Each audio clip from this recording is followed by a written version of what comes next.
Dr. London is calling.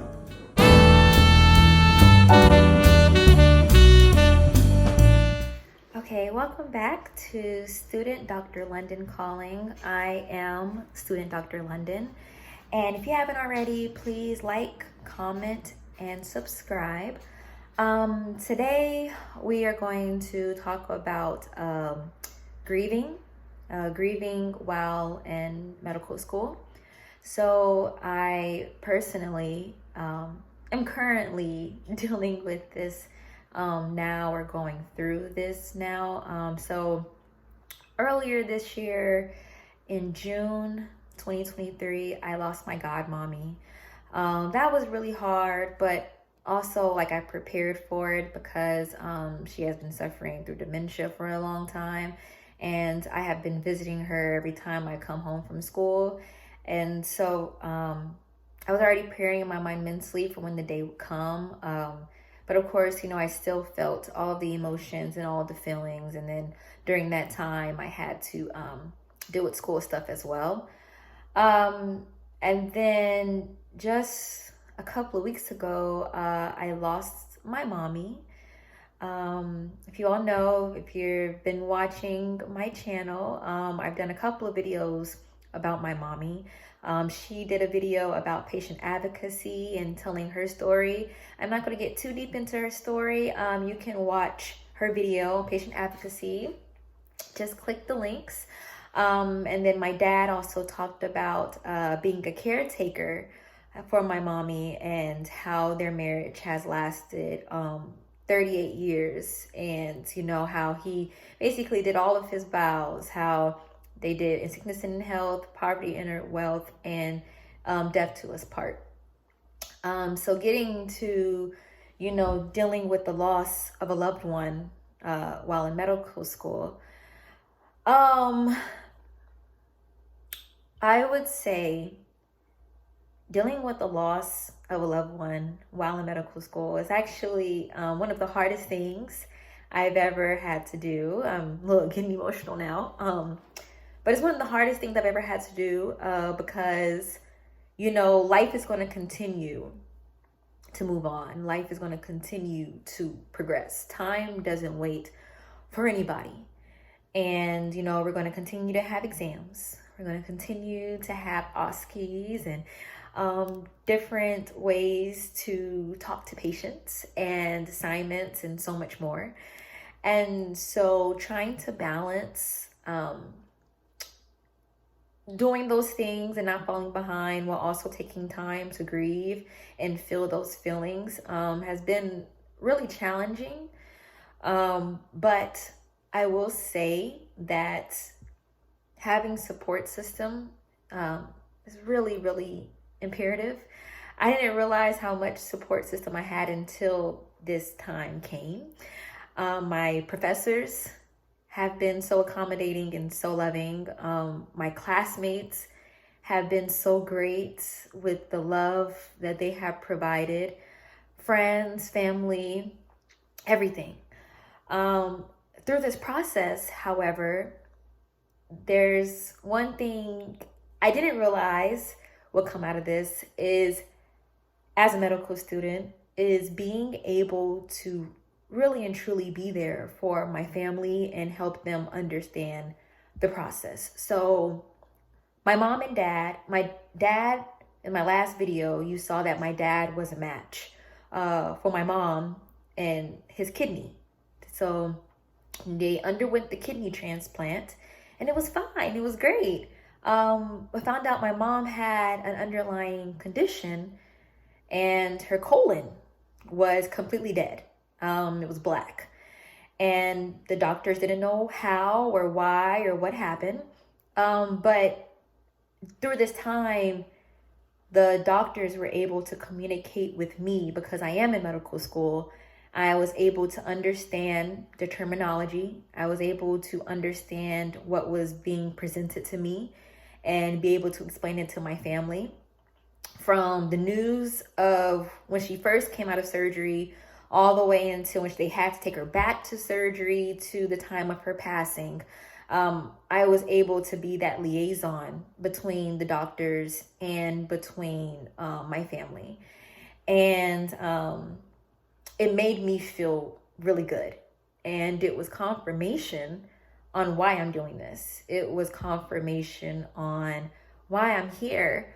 Because, you know, the reason I started my platform, my mom always pushed me to do something with education and providing resources, and she wanted me to write a book. But I was like, Mommy, God is telling me to do a YouTube channel, because I feel like the audience I wanted to reach, which was the underrepresented minority community, that includes African Americans, Africans, the Hispanic population, the Native American population. Like, I wanted to reach all underrepresented communities. And I knew that with my community, that not a lot of people in the Black community know how to read.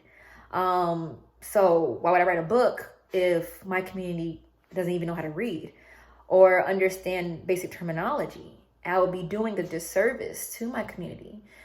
So throughout this process and me explaining it to my family, explaining it in layman's terms and breaking different medical words down, it really brought everything full circle. And my mom has always been there to provide and to teach for me and to help me understand, like, be there and like education wise to like help me understand. And so she was always like my teacher with her illnesses and be like, look at Mommy, look at what I'm going through. Like, you're learning breast cancer through me. You're learning sepsis through me. You're learning stroke through me. How to care for patients through me. And so up to her final was still me learning through her. So going back to just dealing with grieving in medical school, what has helped me so far, even though it's only been a month, what has helped me so far is just thinking about what my mom would want, thinking about how she would want me to move on and things that she has given me and provided to me. And just knowing that she's always been an advocate for the underdog, always been an advocate for others, and using what I've learned in my medical knowledge to continue to do that instead of focusing on me losing her, because it's hard not to. I miss her every single second of the day. Which you will with your loved ones. But remembering your why, remembering why they put you here. And also too, remembering your why, but also taking that time, because you need that time. Because what do they say? That in order for you to take care of others, you also have to take care of yourself.